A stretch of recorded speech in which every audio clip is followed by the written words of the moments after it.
এনায়েত প্রভুবাদ আবার একটা ভিডিও বানাইছে। আমি ওটা কইছিলাম পলিটিক্স নিয়ে কসকসানি না করতে। ভারতীয় পণ্য বয়কট আন্দোলনের সময় ওর কুরকুরে নিয়ে উঠছিল। ব্যাপার না, বাতের রোগীদের যেমন আমাবস্যার পূর্ণিমা বাতের ব্যথা জায়গায় ওঠে, তেমনি প্রভুপাদের কিছু বিশেষ বিশেষ সময় কুরকুরে নিয়ে ওঠে। ওরা নিয়ে কিছু বলতাম না, কিন্তু একটা ভিডিও সারিছে, এটা নিয়ে কিছু না কইলেই না। মুশকিল হইলো কইছে বিএনপি নিয়ে। বিএনপির ডিফেন্ড করা তো আমার দায়িত্ব না, দায়ও না, আমি বিএনপি করিও না। কিন্তু বিএনপি ব্যাশিং এর নামে কোন শয়তানিটা শ্রী শ্রী এনায়েত প্রভুপাত করতেছে সেটা দেখায় দেওয়া দরকার, কারণ এটা দেশের জন্য জাতির জন্য জরুরি। আমি ওরে প্রভুপাত বলি কারণ ও হইতেছে বিজেপির বুয়েট শাখার সভাপতি। বাংলাদেশে বিজেপির পলিসি পার্সু করে, ঠিক যেভাবে ভারতীয় পণ্য বয়কটের সময় আমাদের পিছে লাগিয়েছিল, এখন বিএনপির পিছে লাগিয়েছে। তো এটা এখন বিএনপির পিছে লাগা হচ্ছে এখন বিজেপির পলিসি।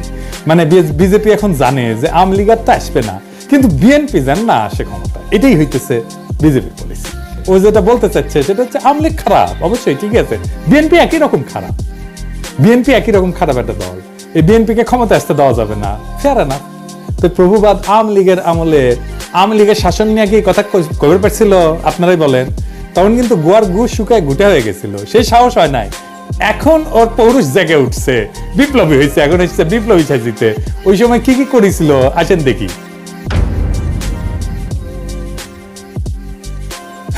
পদ্মা সেতু নিয়ে বই লিখেছিল, হ্যাঁ, পদ্মা সেতুর কত কিছু আবার ভিডিও করছিল পদ্মা সেতু নিয়ে।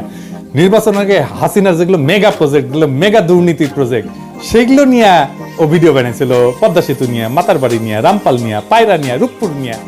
রূপপুরে কি পরিমাণে টাকা মারিছে এখন সব খবর বাড়াচ্ছে, কিন্তু ওর কাছে আসে নাই গেল সেই খবর, ওইটা প্রমোট করে গেছে। ইন্ডিয়া আউটের সময় ও ইন্ডিয়া আউটের পিছে লাগিয়েছিল, কইছিল মনে আছে না? এটা আবার দেখেন, বাংলাদেশের মানুষ নাকি পেঁয়াজ খেয়ে নেশা করে। শুনেন, বাংলাদেশের মানুষ দুইটা জিনিস দিয়ে নেশা করে, একটা হচ্ছে সয়াবিন তেল আর একটা হচ্ছে পেঁয়াজ। আবার দেখেন নসরুল হামিদের ওটি যে ভিডিও ব্যানার প্রশংসা করে, হ্যাঁ। আবার ইসরায়েলি পণ্য বয়কটের সময় স্টারবাক্সের মগ নিয়ে ওই উপহাস, দুইটা মগ, দুই হাতের দুইটা মগ নিয়ে উপহাস করছিল বয়কটকারীদের। আজ এডিটর সাহেব দেখান তো 5ই আগস্টের আগের ভিডিওগুলো দেখান, এখানে টাইটেল গুলা, আর পরের ভিডিও গুলোর টাইটেল গুলো এটি দেখান। দেখেছেন? হ্যাঁ, বিপ্লবী পৌরুষ জায়গায় উঠেছে, বিপ্লবী হয়ে উঠেছে। আগে ছিল ধ্বজভঙ্গ, তারপরে 5ই আগস্টের পরে ওর পৌরুষ জায়গায় উঠেছে। তা আসেন ভিডিওর শুরুতে কি কইছে সেটা দেখি। 5ই আগস্ট বিকাল থেকে বিএনপির বিভিন্ন লেভেল থেকে এই দাবি আসতে থাকে যে আগামী 3 মাসের মধ্যে আপনাকে নির্বাচন দিতে হবে। তো ও বিএনপির দোষ দিতেছে। বিএনপি কেন বাংলাদেশের বর্তমান অন্তর্বর্তীকালীন সরকারের কাছে নির্বাচন চাইছে? এটা গণতান্ত্রিক দল, তো নিজের দেশের সরকারের কাছে সুষ্ঠু নির্বাচন চাইবে না? বিএনপি তো হাসিনার কাছেও চাইছে নির্বাচন নাকি? তো এনাদের ওই যে বাবার দেশ ভারতের কাছে যে ওর নেতা সজীব ওয়াজেদ জয় 90 দিনের মধ্যে বাংলাদেশে নির্বাচন করায় দেওয়ার দাবি করলো, সেটা এনাদের ভালো লাগছে না? হ্যাঁ, দেখেছেন? আসেন একে একে অন্য অভিযোগগুলা দেখি। ওই করছে যে মার্কিন দূতাবাসের সূত্র নাকি দাবি করেছে যে তারেক রহমান বিভিন্ন কনস্ট্রাকশন কোম্পানি আর প্রতিষ্ঠানের কাছে চাঁদা চাইছিল। শুনেন, মার্কিন দূতাবাসেরই আরেকটা সূত্র বলতেছে তারেক রহমান কোটি কোটি ডলারের অবৈধ সম্পদ সংগ্রহ করছেন। ঢাকায় আগে একজন মার্কিন রাষ্ট্রদূত ছিলেন যার নাম জেমস এফ মরিয়ার্টি। উনি বলতেছেন তারেক রহমান শুধুমাত্র যে মোনেম কনস্ট্রাকশনের মতন একটা লোকাল কোম্পানির কাছ থেকে ঘুষ খাইছেন এমন না, বোঝা কি মোনেম কনস্ট্রাকশন তারেক রহমানকে 4.5 লক্ষ মার্কিন ডলার ঘুষ দিছিল। আসল কাহিনী হচ্ছে মার্কিন দূতাবাস এরকম কোনো দাবি করে।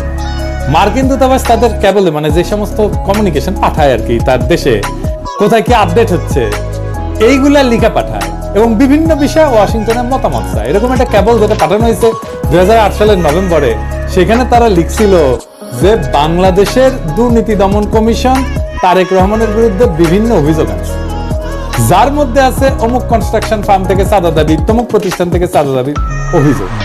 এটা রিপোর্টিং, এইটা মার্কিন দূতাবাসের কোনো অভিযোগ না। একটা দাবিও কিন্তু মার্কিন দূতাবাস বা তাদের কোনো সূত্র করতেছে না। এই অভিযোগ আনছে মইনুল আহমেদের সরকারের দুর্নীতি দমন কমিশন, যারা তখন -2 ফর্মুলা বাস্তবায়নে ব্যস্ত। আর আমেরিকা দূতাবাস সেই মামলাগুলোর বর্ণনা করতেছে, আর কিছু না। কিন্তু এই মামলাগুলো কিভাবে হয়েছে সেটা একটা বর্ণনা কিন্তু আছে মহিউদ্দিন আহমেদের বই 1/11-তে।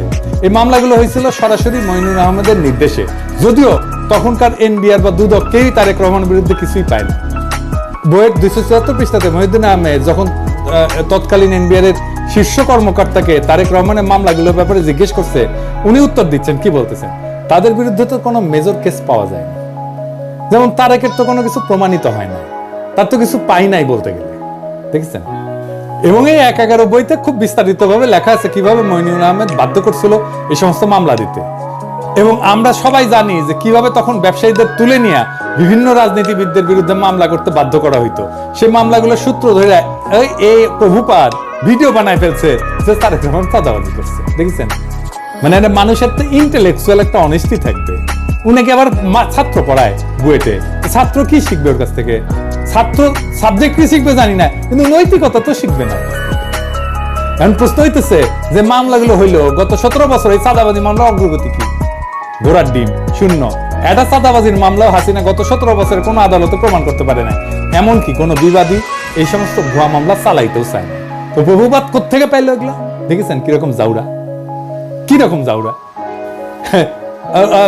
এনায়েতের ভিডিওতে আমিন আহমেদ ভুইয়া নামে এক ব্যবসায়ীর কথা বলছে, যাকে নাকি তারেক রহমান হুমকি দিছিল চাঁদার জন্য। অথচ আমিন আহমেদ ভুইয়া নিজেই দাবি করছে যে তাকে জোর কইরা তারেক রহমানের বিরুদ্ধে মামলা করানো হয়েছিল। তো এডিটর সাহেব আগে দেখান প্রভুপাত কি কইছে। এই তারেক রহমান আল আমিন কনস্ট্রাকশনের মালিক আমিন আহমেদকে হুমকি দিচ্ছেন, তুমি যদি আমাকে $1.5 লক্ষ না দাও তাহলে তোমার কোম্পানি আমি বন্ধ করে দিব। তারপরে দেখান আমিন আহমেদ ভুইয়া কি কইছে। মামলাটি এখন বর্তমানে রাষ্ট্র বনাম তারেক রহমান। আমি নিজে যদি উদ্যোগ হয়ে মামলা করতাম তাহলে মামলা চালুই থাকতো। আমার যদি উদ্যোগ বা ইচ্ছা থাকতো, তারা স্বাভাবিক বিষয়, আমি তার সময় কেন মামলা করতে যাব? উনি তো আমার দলের সিনিয়র যুগ্ম মহাসচিব, উনি নমিনেশন দিয়েছে, আমার সাথে রাজনীতি করুন। মানে প্রভুপাত ভিডিওতে যার নাম উল্লেখ করে দাবি করছে যে তার কাছে তারেক রহমান চাঁদা চাইছে, সে নিজেই বলতেছে যে তার কাছে তারেক রহমান টাকা চায় নাই, তাকে মামলা করতে বাধ্য করছে মইনুল আহমেদের সরকার। মানে ওই যে বলছে বিএনপির মধ্যে ক্ষমতায় আসেনি, মইনুলের পর আওয়ামী লীগ ক্ষমতায়, তাহলে ও তো এমন না যে ওরা চাপ দিয়ে বলছে বিএনপি, তাই না? এইটা গেল প্রথম ধাপ্পাবাজি। দ্বিতীয় ধাপ্পাবাজি ধরি, বহুবার দাবি করেছে যে তারেক রহমান নাকি বাংলাদেশের সিমেন্টসের সমস্ত চুক্তি থেকে 2% কমিশন নিয়েছিলেন। থার্ড এক্সাম্পল সিমেন্স থেকে এই তারেক রহমান এবং তার ভাই আরাফাত রহমান কোকো ঘুষ নিছেন বলে কিন্তু অভিযোগ আছে। একজন প্রত্যক্ষ সাক্ষী জানাইতেছেন বাংলাদেশে সিমেন্সের যত চুক্তি হইতো তার থেকে প্রায় 2% কমিশন এই তারেক রহমান নিতেন। সিমেন্সের বিরুদ্ধে আমেরিকার যে মামলা হয়েছিল, সেই মামলা 20 পৃষ্ঠার রায়ে কোন ডকুমেন্টে তারেক রহমান সিমেন্সের কাছে টাকা চাইছে বা তারেক রহমানকে সিমেন্স 1 টাকাও কখনো দিছে এমন কোন কথার উল্লেখই নাই। এই যে তাহলে এই তথ্য প্রভুপাত কোথায় পেয়েছে? হ্যাঁ, আওয়ামী লীগ দিছে ওরে, ইন্ডিয়া দিছে ওরে, বুঝছাও। আচ্ছা, এরপরের ঘটনা আর এটা ইন্টারেস্টিং, কারণ এটা থেকে আরো পরিষ্কার হয়ে যাবে যে এই প্রভুপাদের বেসিকই ক্লিয়ার না। ওই দাবি করেছে যে টঙ্গীতে একটা 80 মেগাওয়াট প্ল্যান্ট নির্মাণের জন্য চীনা কোম্পানি হারবিন তারেক রহমানকে $7.5 লাখ মার্কিন ডলার ঘুষ দিছিল। শুনেন। 12ই অগাস্ট প্রধান উপদেষ্টার সাথে চালু করবে কিনা, আর আদৌ দেশ পরিচালনার জন্য তারা আওয়ামী লীগের একটা বিকল্প হইতে পারে কিনা।